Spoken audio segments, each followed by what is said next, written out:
Bem, pessoal, na nossa aula de geografia de hoje, nós iremos fazer o quê? Nós iremos fazer a correção da atividade que foi proposta na aula anterior, tá ok? Na nossa aula anterior, a gente falou sobre a distribuição, né, da população no território, né? O que a gente viu, né?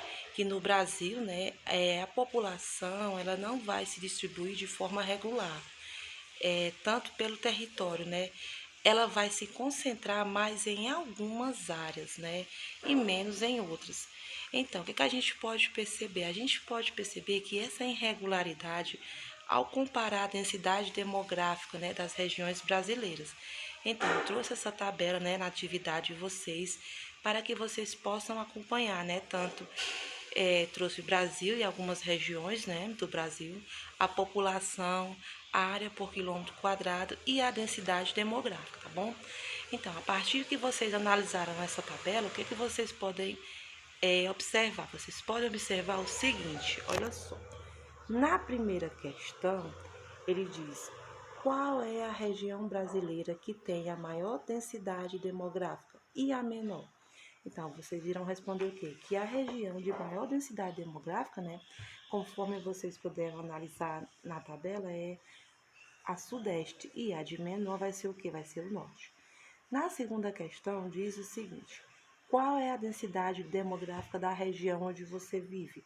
Então, a densidade demográfica é o quê? Entre 36 habitantes por quilômetros quadrados, tudo bem? Aí eu trouxe para vocês observarem o que? Observarem o mapa a seguir, não foi, pessoal? Então, a partir do momento que vocês observaram esse mapa, vocês podem observar o quê? Que há uma irregularidade, né? Na distribuição da população pelo território, né? Comparando o quê? Comparando a densidade demográfica das unidades federativas, né? Então, como vocês observaram nessa irregularidade, vocês vão fazer o quê? Vocês vão responder as questões que foram propostas. Então, na terceira questão diz o seguinte, ó, quais são as unidades federativas mais povoadas e quais são as menos povoadas? Então, nós temos o Distrito Federal, São Paulo, Rio de Janeiro, Sergipe e Alagoas. Eles vão apresentar as maiores densidades demográficas. Portanto, são as unidades federativas o quê? Mais povoadas. Acre, Amazonas, Roraima e Mato Grosso são as menos povoadas, pois apresentam as menores densidades demográficas. Aí na quarta questão diz o seguinte: em que faixa de densidade demográfica está a unidade federativa onde você vive? 25, né? Ponto 1 a 100, né, habitantes por quilômetros quadrados. Aí, na quinta questão, vem o seguinte. A quinta questão está pedindo, né, para vocês observarem, né, o gráfico e a partir do momento que vocês observarem, vocês vão responder as questões. O que a gente pode observar, né? Que esse gráfico ele traz de 1900 a 2015, que em 1900, né, o Brasil tinha cerca de 17 milhões de habitantes. No ano de 2015, sua população era de aproximadamente 205 milhões de habitantes. Os fatores que influenciam o crescimento da população de um país são os crescimentos natural, né, ou vegetativo e o saldo das migrações internacionais. O que a gente pode ver, né, que com o crescimento natural, né, ou vegetativo, né, ele vai compreender, né, a diferença, né, entre a taxa de natalidade, né, e a taxa de mortalidade.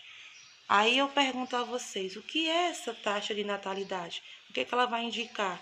A taxa de natalidade, ela vai indicar, né, o número de nascidos vivos para cada grupo de 1.000 habitantes de um país. Já a taxa de mortalidade, ela vai indicar o que? Ela vai indicar, né, o número de mortos para cada grupo, né, de 1.000 habitantes do país, né. Então, para indicar essas taxas, o que a gente vai utilizar? A gente vai utilizar o símbolo de porcento, né? Então, o saldo das migrações internacionais, ela vai corresponder, né, à diferença, né, entre a quantidade de imigrantes e de emigrantes no país, tá bom? Então, através de observar esse gráfico, a gente vai responder essas questões, né? O que o gráfico mostra? Então, como eu havia mencionado para vocês, o gráfico mostra, né, as taxas de natalidade, né, e mortalidade no Brasil entre os anos de 1900 e 2015.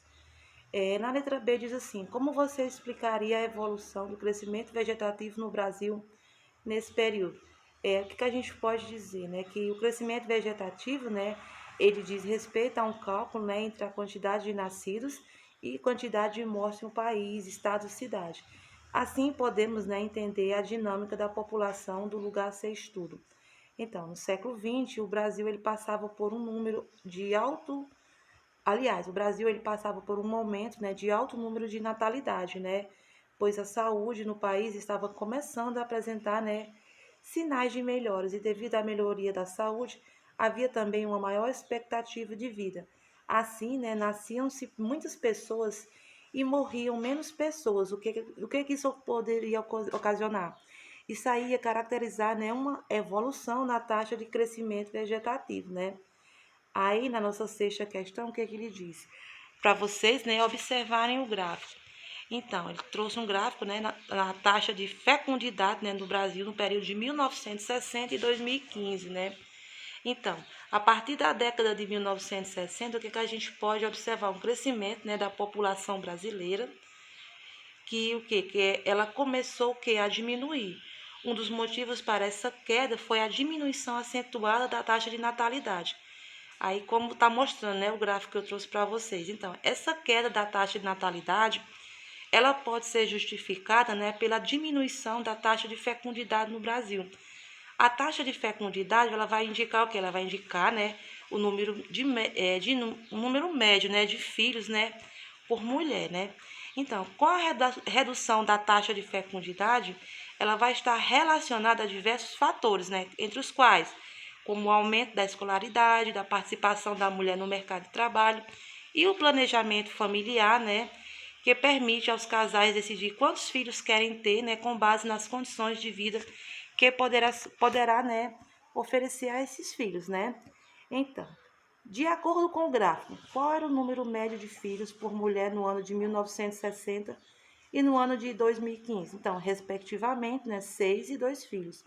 Aí na sétima questão, é uma questão que vocês vão dar uma resposta pessoal, né? Você considera importante a inserção da mulher no mercado de trabalho? Bem, você vai dar a sua opinião, mas você vai ressaltar, né, sobre a importância, né, que as mulheres têm, né, e o direito de exercer a sua profissão livremente, tá bom? Bem, pessoal, eu espero, né, que vocês tenham compreendido, né?